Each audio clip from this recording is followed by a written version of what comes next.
Clubbers. I hope you are ready for a great story today. But before we do that, I wanted to tell you that our story, which is about Sparky, is based on a passage in the Bible. So I've brought out my Bible and I'm going to read the verse to you. It's from the book of Matthew, chapter 5, and Jesus is speaking.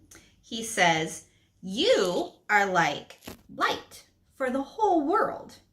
Make your light shine so that others will see the good things that you do and will praise God your Father in heaven." So let's think about that verse as we listen to our story about Sparky. Sparky shines his light. Remember, Sparky is a firefly, so he has a light to shine. The insects of Stump Village live deep in the heart of the deciduous forest. Stump Village was a very busy place. Each morning, the adult insects would fly, crawl, and run to their jobs in the trees around the village. Each morning, the bug children went to school, but only until lunchtime. After that, they were free to have fun for the whole afternoon. They all liked to play baseball, but Robbie the rhinoceros beetle was the best at hitting home runs. They all liked to sing, but Katie the cricket was the best musician of all. They all liked to play hide and seek, but Freddie the flea was best because he could hide in tiny little places. Do you see Freddie? He's hiding right there on top of Sparky's hat. They all liked to run races, but Laura the ladybug was best because she could fly like the wind. Sparky the firefly wasn't best at anything. He couldn't hit home runs, hide in tiny places, run fast, or make beautiful music. But Sparky did have something special. Whenever Sparky was thankful, his tail glowed with a soft yellow light.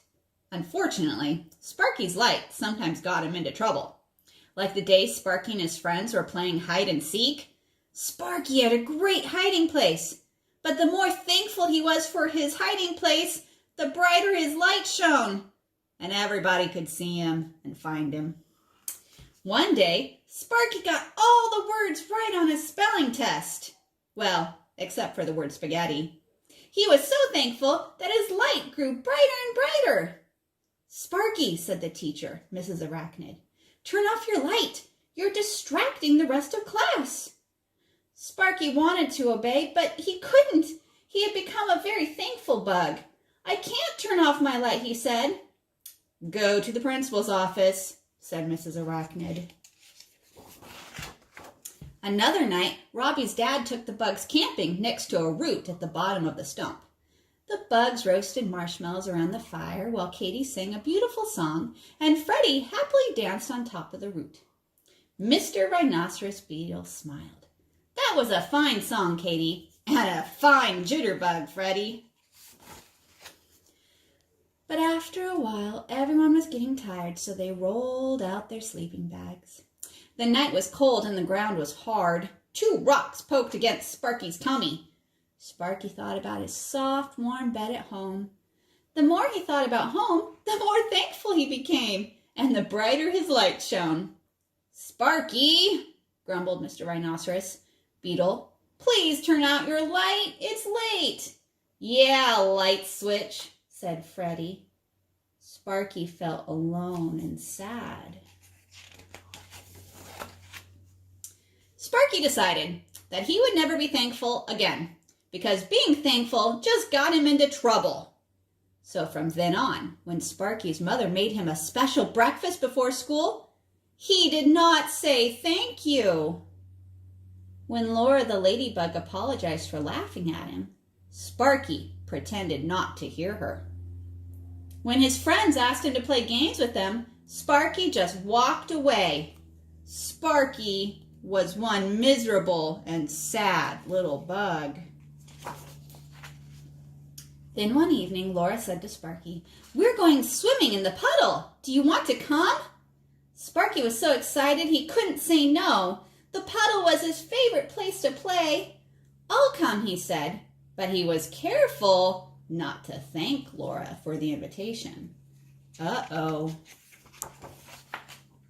As the bugs walked down the path, Katie's mother called out to them, "Come home before the sun goes down." Sparky thought that was a good idea. When they reached the puddle, Sparky dipped his toe in the cool water. Oh, perfect for swimming. Sparky started to feel very thankful. "If I have any more fun, my light will shine, and everyone will laugh at me," he told himself. So he sat on the shore and thought about mushrooms, because Sparky didn't like mushrooms at all. Sparky's friends were having so much fun splashing each other and playing Marco Polo that they forgot about the time. Sparky forgot as well, because he was too busy thinking of reasons to not be thankful. The sun dipped lower and lower and then slipped behind the trees. Suddenly, Robbie cried, "Oh, it's getting dark." "Let's go," said Sparky. The bugs grabbed their towels and they started running up the path as fast as they could. But they were too late. The forest was dark. Sparky and his friends could no longer see where they were going, and they huddled together. There were strange noises. What's that?" squeaked Freddie the Flea. A pair of large eyes blinked at them from the trees. "I want to go home," said Robbie the rhinoceros beetle. Sparky wanted to go home too. He wished his dad was there to lead them back to Stump Village. He imagined he was safe in his bed and his mom was giving him a kiss goodnight. He was so thankful for his parents. Suddenly, Laura the ladybug gasped. "Sparky," she said, "your light is shining." And it was. A small yellow glow illuminated the path around them. "Keep being thankful," Laura told him, her wings buzzy with excitement. And Sparky did. He thought about how safe he felt when his father gave him a hug. He thought about how fun it was to play games all afternoon with his friends, even if he did never win a game. He thought about school and how it was fun to learn how to spell big words like spaghetti. Never had Sparky been so thankful, and never had his light shone so brightly. The bugs ran up the path cheering for Sparky. When they finally reached Stump Village, Freddie the Flea whispered to Sparky, "I'm sorry I called you names. Your light is a very special gift, Sparky."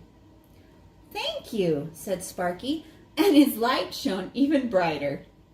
From that day on, Sparky no longer worried about being the best at everything. He pitched baseballs to Robbie, he laughed at Freddie's hiding places, he raced as fast as he could against Laura, and he danced when Katie the Cricket made beautiful music. And at night, when the sun went down and the stars danced across the sky, Sparky thought about how thankful he was for his friends, and his light would sparkle brightly in the darkness. The end.